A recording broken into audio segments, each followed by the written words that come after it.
ये हमने एक डाइनिंग टेबल बनाया है आज, जो 6 फीट बाई 3 फीट का टॉप है और पूरा सागवान का लकड़ी में पूरा बनाया है और इसका पाया भी राउंड में।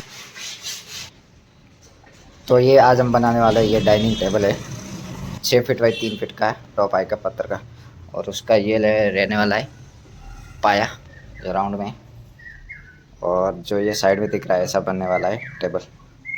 और ये अभी फ्रेमिंग तैयार हो गया है, इसको अभी जोड़ेंगे, फिर इसके बाद में इसका पाया है जो भी लगाएंगे।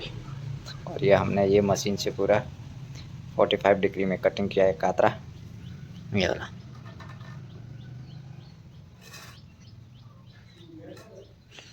तो इसको अभी जोड़ के पूरा बताते हैं।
डाइनिंग टेबल तैयार हो गया है, पूरा बन के रेडी हो गया है। अभी इसके ऊपर पत्थर का टॉप आएगा और पॉलिश का काम बाकी है। और